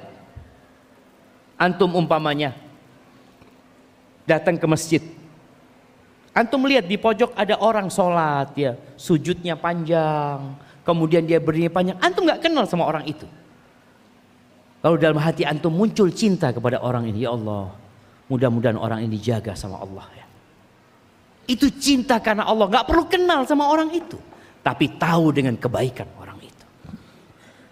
Ketika anti tahu ada laki-laki baik sama suaminya ini, Allah, anti cinta karena Allah Azza wa Jalla, selesai. Karena kebaikan-kebaikan dia. Dan semoga rumah tangganya dijaga, anti doakan. Tapi bolehkah sekarang seorang wanita, dia umpamanya seorang janda atau gadis, melihat ada laki-laki baik, kemudian dia ingin menjadi istri dari laki-laki tersebut, boleh apa enggak jemaah? Boleh apa enggak? Masya Allah. Kok semangat antum jemaah? Boleh, boleh. Cuma dengan cara yang syar'i. Bagaimana Umar bin Khattab ketika Hafsah putrinya jadi janda. Kalau nggak salah suaminya Hafsah itu meninggal ketika perang Uhud. Janda. Akhirnya Umar datang kepada Abu Bakar. Abu Bakar sudah punya istri. Abu Bakar sudah punya anak. Datanglah Umar menawarkan, ya Abu Bakar, ala uzawwijuka Hafsah. Mau engkau aku nikahkan dengan putriku Hafsah. Ini penawaran orang kepada orang baik. Tapi kalau sekarang antum lakukan itu, apa kata orang? Merusak rumah tangga orang. Emangnya nggak ada laki lain kecuali suami ana? Suamimu itu, Masya Allah, suamimu itu punya kuota berapa? 4. Engkau jangan rakus mengambil semuanya. Sekarang yang rakus ini perempuan. Jangan panjang-panjang, sudah jemaah. Tapi intinya jemaah, intinya seorang laki-laki itu dia punya kuota 4. Ketika ada seorang wanita dia merasa fulan orang yang soleh, lalu dia ngomong sama bapaknya, Pak, cobalah tawarkan kepada fulan, mungkin fulan mau menikah, aku siap jadi istri dia. Yang kedua, yang ketiga atau yang keempat umpamanya. Dia siap melakukan itu. Itu tidak dikatakan merusak rumah tangga orang lain. Tapi sekarang media jemaah berusaha untuk menjadikan perbuatan ini perbuatan nista. Perbuatan buruk. Sedangkan yang buruk sekarang dirubah untuk menjadi sesuatu yang baik. Sering ana sampaikan. Nih ana mau tanya sama antum. Iya. Antum tahu yang namanya WTS? Tahu? Nggak tahu kan? Lihat, umur berapa antum? 29. Generasi umur 29 banyak nggak tahu dengan namanya WTS. Tahu dengan yang namanya PSK? Tahu? Antum bisa lihat. Sekarang orang banyak tahu PSK, WTS nggak tahu lagi jemaah. Dihilangkan istilah itu. Padahal istilah itu istilah yang benar. Wanita tuna susila. Jadi wanita pelacur dulu namanya wanita tuna susila. Waalaikumsalam warahmatullahi wabarakatuh. Wanita tuna susila, dia ketika tahu dia wanita tuna susila, dia akan berpikir untuk bertobat. Aku ini nggak benar gitu. Tapi tatkala dirubah jadi PSK, ibu apa kerjaannya? PSK. Apa artinya PSK? Pekerja seks komersil. Kerja saya Pak Ustadz, punya anak 2, sekolah anaknya, pekerja. Kapan dia akan bertobat jamaah? Kapan dia akan bertobat? Ketika dia merasa itu legal buat dia. Anak bekerja, anak memberikan nafkah. Yang benar sekarang namanya salah, yang salah namanya jadi benar. Maka tadi seorang laki-laki kadangkala menikah dikatakan selingkuh. Loh, kalau dia menikah benar-benar dia nggak selingkuh. Ketika dia ke tempat pelacur itu selingkuh. Tapi sekarang jamaah, yang ke pelacur itu bukan dikatakan selingkuh, tapi yang punya teman perempuan yang selalu dia berzina dengan dia dikatakan selingkuh. Kalau sesekali ke tempat pelacur disebut selingkuh, berzina. Maka banyak hal yang perlu diperbaiki. Tapi intinya, ya tadi sudah intinya jemaah. Apa? Nggak apa-apa kita mencintai orang lain karena Allah Azza wa Jalla, bukan karena nafsu dan syahwat. Apalagi kalau seorang perempuan ini sudah punya suami, hati-hati. Engkau tundukkan pandanganmu, engkau lihat suamimu, dan engkau bagaimana memperbaiki suamimu. Kalau suami yang masih suka ngechat perempuan lain, ya ini suami yang perlu dikasih nasihat. Fitnah terbesar laki-laki itu siapa? Wanita. Makanya kita disuruh menundukkan pandangan. Kalau melihat wanita yang menggairahkan, apa kata Nabi SAW? Falyarji ila ahli, cepat pulang ke rumahnya. Maka antum kalau melihat ada perempuan langsung, Ustaz, ana mau kajian Ustaz. Ngelihat perempuan umpamanya seperti itu. Lanjut kajian apa pulang? Pulang jemaah. Pulang, bismillah. Tapi hati-hati jangan sampai nabrak antum pulang. Habis pulang kajian lagi, datang lagi kajian jemaah. Insyaallah udah tenang jemaah. Bismillah, izin bertanya Ustaz. Saya disuruh pulang kampung oleh ibu.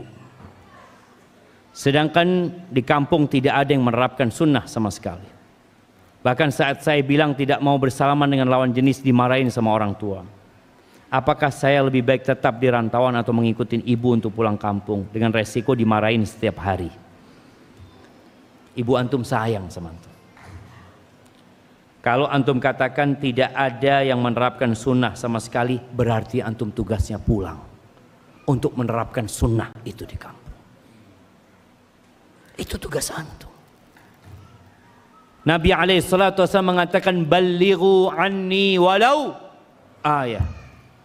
Sampaikan dari aku walaupun satu ayat. Ini sebuah kesempatan. Kalau nggak ada yang ngamalkan sunnah, antum sampaikan kepada ibu, siap bu, kasih waktu ana 1 bulan ibu, kasih waktu ana 2 bulan, ana mau belajar, benerin antum belajar, pulang. Sampaikan agama Allah kepada mereka. Antum dimarahin sama ibu, sabar. Dikatakan orang itu kadang-kadang nggak mau salaman sama yang bukan mahramnya. Apa kata mereka? Sombong. Sombong kau, iya. Bukan, aku menghormatin dia ibu. Nabi SAW itu orang yang paling bersih hatinya. Beliau nggak pernah salaman sama sahabat-sahabat perempuan. Nggak ada tuh istrinya Umar, istrinya Abu Bakar, istrinya sahabat-sahabat yang datang mau salaman sama Nabi Muhammad SAW. Nggak ada jemaah. Antum baca sejarah supaya kita tahu memang seperti itu syariatnya. Kadang-kala ketika kita menyampaikan ini, oh hatinya Ustadz aja yang kotor. Kalau bersih nggak ada masalah. Ana salaman sama perempuan bersih hati ana Ustadz. Allahu Akbar jemaah. Maka hati-hati. Tetap ana rasa antum pulang, tapi persiapkan ilmu. Nggak harus lama antum belajar jemaah. Para sahabat Nabi SAW itu ada yang belajar kepada Nabi SAW 18 hari, pulang terus. Ada yang 3 hari pulang. Ada yang sekali bertemu dengan Nabi SAW dikasih ilmu, pulang menyampaikannya. Yang penting ikhlas, dijaga sama Allah insya Allah, tapi tetap harus belajar. Bagaimana cara lepas dari pekerjaan yang banyak menimbulkan maksiat? Dari sisi gaji, dari segi gaji dan lingkungan, saya berniat lepas dari musik, tapi di sini saya mencari nafkah. Saya tahu ini haram, tapi kenapa selalu maju mundur? Mohon pencerahannya agar saya lepas dari dunia malam. Antum jangan lepas dari dunia malam, tapi gantikan dunia malam antum. Dengan apa? Ya sholat malam, tahajud. Ketika antum bingung mau melepaskan pekerjaan ini, ingat, waman yattaqillaha yaj'al lahu makhrajan. Barang siapa yang bertakwa kepada Allah, pasti Allah kasih solusi. Percaya enggak antum sekarang? Rizki, ya Allah jamaah. Antum lihat burung-burung, siapa yang kasih rizki? Pernahkah ada pemerintah Indonesia sedang memberi makan burung-burung di Indonesia? Ada? Enggak ada. Pernah ngelihat ikan di Laut Bali ini, siapa yang kasih makan?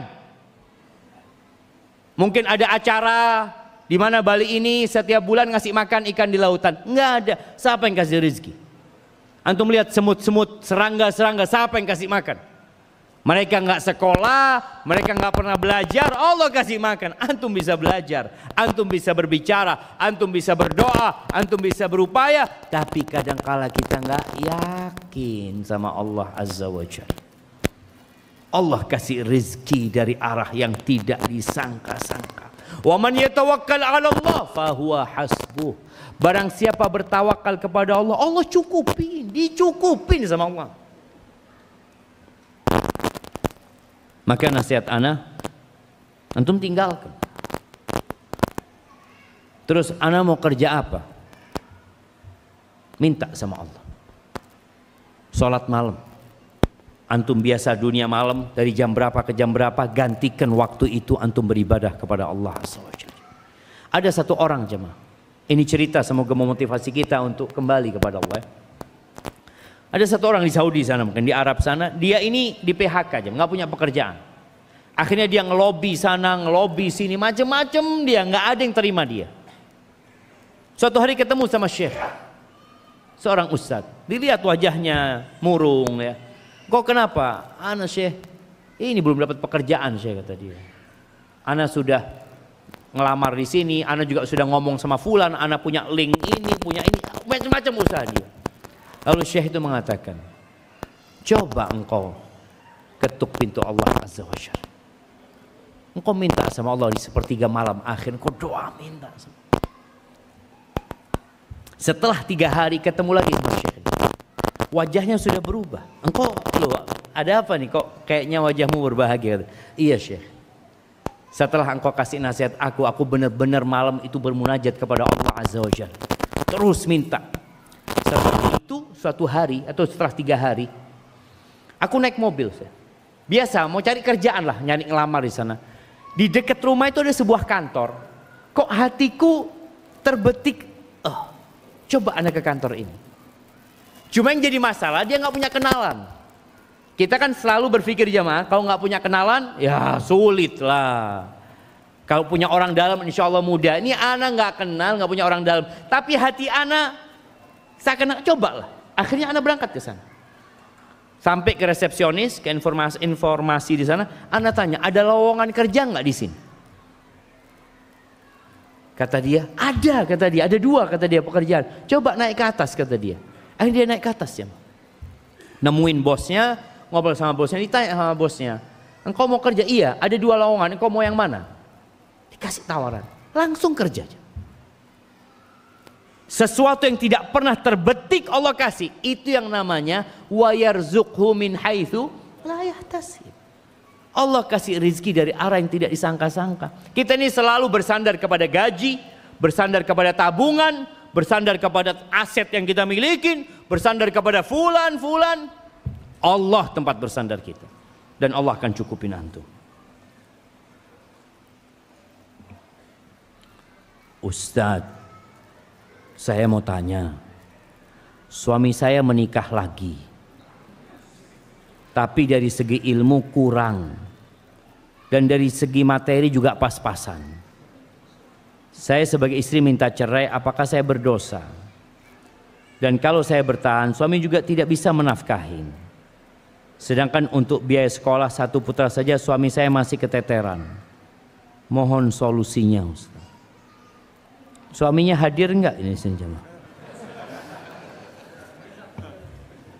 Jamaah rahimakumullah, menikah itu, menikah 1 itu untuk yang mampu. Yang nggak mampu sama Nabi suruh puasa.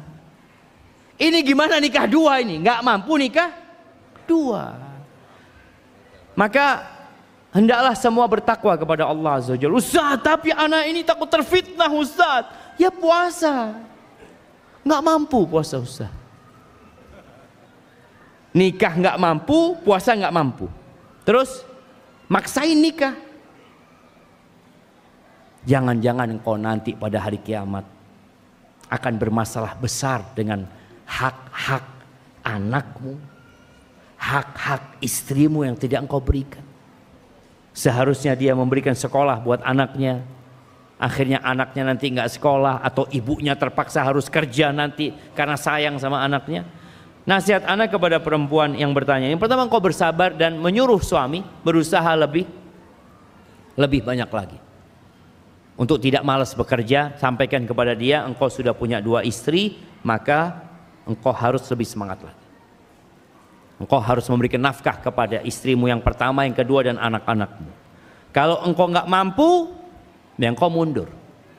Tapi kalau kemudian nanti suaminya nggak mampu memberikan nafkah kepada istrinya, tapi sang suami tetap mempertahankan rumah tangganya, istri boleh nggak gugat cerai? Boleh, kalau hak-hak dia tidak dipenuhin sama suaminya. Bukan dia minta cerai karena poligami, bukan. Tapi karena suaminya tidak bertanggung jawab.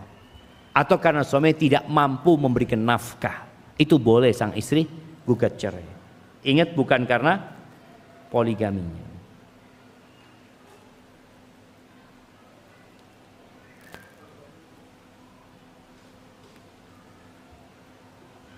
Nah, Ustadz, saya seorang janda. Saya haji sendiri tanpa mahram. Karena suami saya sudah wafat dan saya tidak mampu untuk secara finansial mengajak kakak saya untuk haji bersama saya. Ya, kalau bicara haji ini kan bicara haji tanpa mahram ya. Bukan bicara haji tanpa mahram. Bicara tentang hukum safar wanita tanpa mahram. Jadi jangan bicara saya Ustadz mau haji tanpa mahram, nggak ada mau haji tanpa mahram, tapi gimana Ustadz? Boleh apa enggak? Padahal dia berangkat kemana-mana tanpa mahram gitu loh. Jadi bukan masalah hajinya, tapi masalahnya safarnya. Ada khilaf di antara para ulama tentang haji yang tanpa mahram ini. Bagaimana kalau memang dia nggak punya mahram? Sebagian ulama berpendapat nggak wajib. Ketika nggak ada mahramnya dia nggak wajib. Tapi sebagian ulama lain di antara mungkin mazhab Syafi'i, ketika dia mampu berangkat, nggak ada mahram, tapi ada jaminan keamanan buat dia berangkat haji. Seperti itu. Tapi lebih baik tadi kalau mau ditunda sampai ada mahramnya, itu akan lebih baik insya Allah. Ustadz, bukan Ustadz ini, Tads. Ana sudah setahun ini diuji dengan penyakit hingga membuat ana sulit dalam beribadah tambahan selain ibadah yang diwajibkan. Mohon pencerahannya, Tats. Bagaimana ana harus bertindak yang terkadang ana takut terjadi sesuatu pada diri ana ketika ana paksakan. Iya. Di antara yang kita tunggu, kata Nabi SAW, ketika beliau mengatakan badiru bil a'mali sab'an, kalian segera beramal sebelum datang 7 perkara. Salah satunya au maradon mufsidan, penyakit yang merusak. Orang yang sehat sekarang ini masih lagi nunggu penyakit loh jemaah. Antum yang sehat ini sedang nunggu apa? Nunggu penyakit. Makanya kenapa harus kontrol, kenapa jaga makan, kenapa olahraga, kenapa gaya hidupnya? Karena kita memang sedang menunggu yang namanya penyakit. Yang dia datang nggak diundang. Ketika penyakit datang, namanya maradan mufsidan. Penyakit yang merusak tubuhmu, merusak aktivitasmu. Makanya orang yang sakit, kalau dia ahli ibadah, tetap ditulis ibadahnya dia. Yuktabu lil musafiri wal marid maka na ya'malu sahihan muqiman. Atau kama qala Nabi SAW, akan ditulis buat orang yang sakit itu atau yang musafir, amalan dia ketika dia sehat dan tidak musafir. Umpamanya dia itu rajin puasa Senin Kemis, sakit nggak bisa puasa Senin Kemis, tetap catatannya malaikat puasa Senin Kemis. Sebelum sakit dia selalu sholat di masjid shaf pertama. Sakit nggak bisa ke masjid, ditulis dia tetap sholat di masjid pahalanya. Biasa sholat berdiri, kena penyakit duduk sholatnya, ditulis sholatnya berdiri. Maka buat yang bertanya, antum harus ikhlas menerima penyakit ini. Dan ini baru setahun, baru. Nabi Ayub aja disebutkan sakitnya itu sampai 18 tahun. Ada riwayat sampai 7 tahun, baru. Maka terima dan semoga penyakit itu menghapuskan dosa dan mengangkat derajat.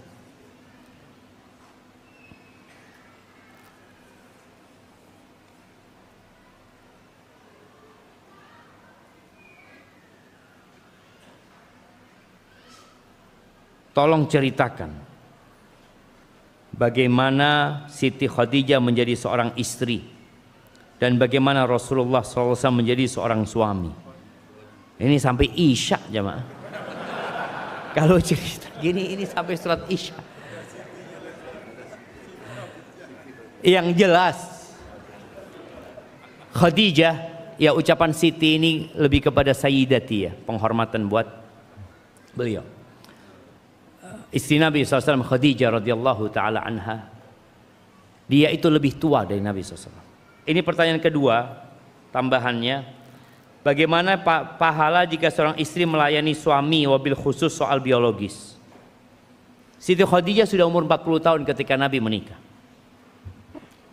Tapi perempuan dulu itu nggak kayak perempuan sekarang. Umur 40 tahun Khadijah masih punya anak 6.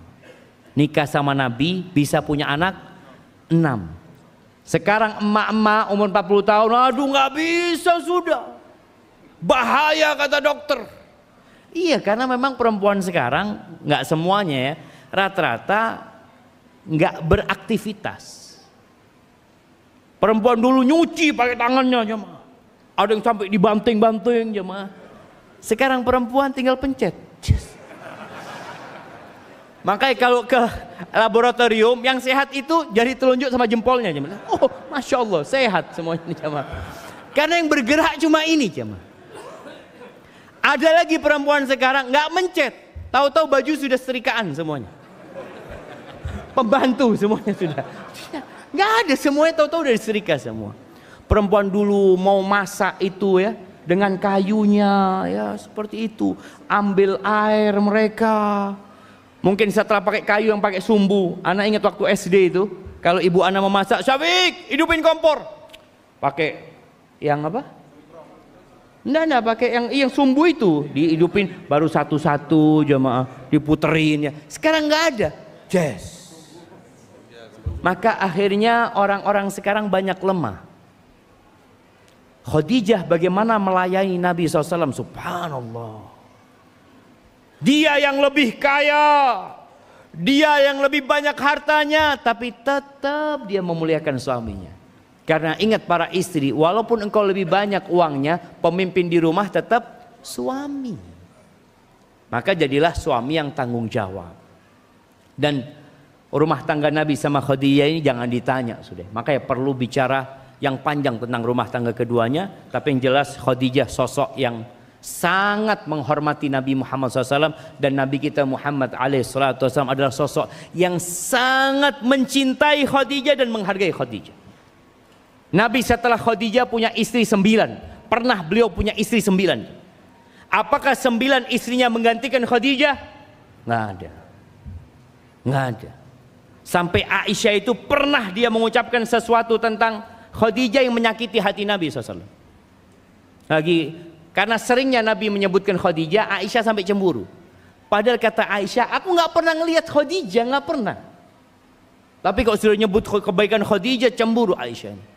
Lalu Aisyah pernah mengatakan, ya Rasulullah, ada apa engkau dengan ajuz, dengan perempuan tua dari Quraisy itu, Hamra asyidqain, yang sudah mulutnya sudah merah ya, biasa sudah tua renta, sudah mulutnya sudah merah, dan Allah sudah memberikan ganti kepadamu yang lebih baik.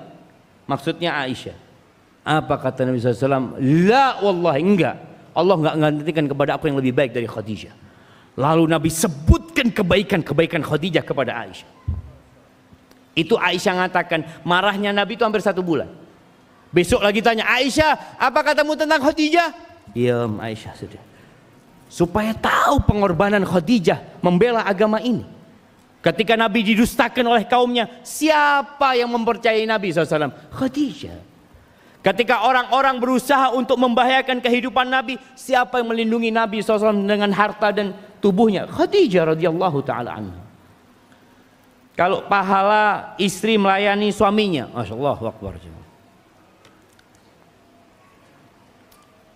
Kita lihat ya, apabila seorang istri diajak sama suaminya, lalu dia menolak, kemudian suaminya marah, apa yang terjadi?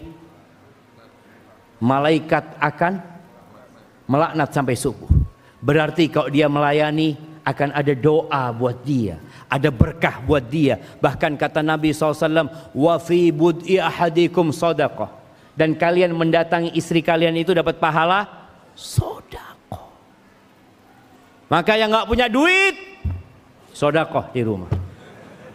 Nah, jadi istri pun ngelihat, ya bismillah sedekah. Selain dia menjaga kehormatan suaminya, membahagiakan suaminya, dia akan mendapatkan pahala di sisi Allah Azza wa Jalla.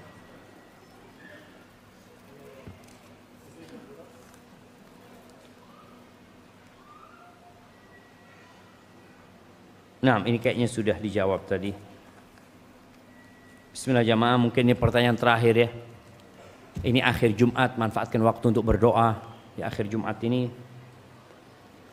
Ustadz, bagaimana kiat menjalankan kehidupan di lingkungan minoritas? Jamaah, minoritas itu tidak menjadi masalah, asalkan minoritas itu kuat dan kokoh dan bersatu. Nabi SAW ketika di kota Mekah mayoritas apa minoritas? Minoritas. Berapa tahun minoritas? Sampai 13 tahun. Diusir dari kota Mekah minoritas. Beliau alaihissalatu wassalam.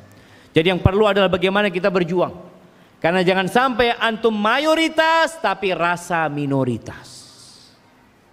Bagaimana Nabi SAW ketika mengatakan yushiku an tada alaikumul umam kama tada'al akalatu ila qas'atiha. Hampir-hampir umat-umat itu mengeroyok kalian seperti orang yang makan bersama itu saling memanggil untuk menyantap makanan bersama itu. Para sahabat bertanya, awamin qillatin nahnu yawma idzin, apakah kita seperti itu karena jumlah kita sedikit, karena kita minoritas? Jawab Nabi alaihi salatu wassalam, bal antum yawma idzin katsir. Jumlah kalian pada waktu itu banyak. Walakinnakum ghutha'un ka ghutha'is sayl. Tapi kalian ibarat busa yang dibawa oleh banjir. Ke timur ikut ke timur, ke barat ikut ke barat, ke depan ikut ke depan, nggak punya pegangan, nggak berbobot. Nabi SAW ketika perang melawan orang-orang musyrikin di kota Mekah, perang Badar, berapa lawan berapa? 300 lawan 1000 ya mah. 300 lawan 1000. Allah katakan kam min fi'atin qalilatin ghalabat fi'atan katsiratan biiznillah. Berapa banyak kelompok yang minoritas, yang kecil, yang sedikit mengalahkan kelompok yang banyak. Imannya dijaga. Terus tunjukkan keindahan-keindahan Islam. Islam ini datang sebagai rahmatan lil alamin. Kasih sayang. Islam tidak datang dengan teror, tidak datang dengan merusak lah. Ketika Nabi sampai kota Madinah, Nabi alaihissalam bertetanggaan sama orang Yahudi, hidup bersama orang-orang musyrikin. Maka belajar tentang bagaimana kita menjaga keimanan kita, tunjukkan keindahan Islam kepada mereka. Jadilah antum di sini lentera-lentera yang menerangi saudara-saudara kita, agar mereka bisa kembali kepada Allah Azza wa Jalla. Terkadang ana tidak setuju ungkapan terkait imbangi dengan ilmu dunia. Bagaimana menanggapi hal tersebut? Jamaah kita ini hidup di dunia. Hidup di mana? Dan hidup di dunia ini perlu ongkos, perlu biaya. Makanya perlu belajar. Ketika Nabi SAW melihat para sahabat itu mengawinkan kurma. Kurma itu ada kurma jantan dan kurma betina. Lagi dikawinkan. Jadi diambil dari yang jantan bunganya itu, ditaruh di tempat yang betina lalu diikat biasanya. Nabi melihat mereka sibuk, Nabi mengatakan kalau kalian biarkan jadi nanti buah itu. Ya sudah dibiarkan sama sahabat. Akhirnya ternyata rusak. Hasil panennya rusak. Mereka datang mengadu kepada Nabi SAW.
رسول الله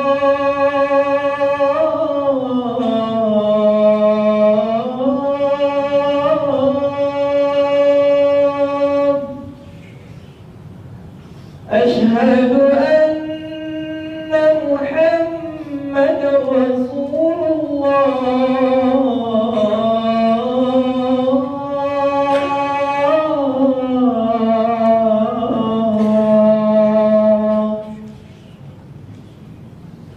حي على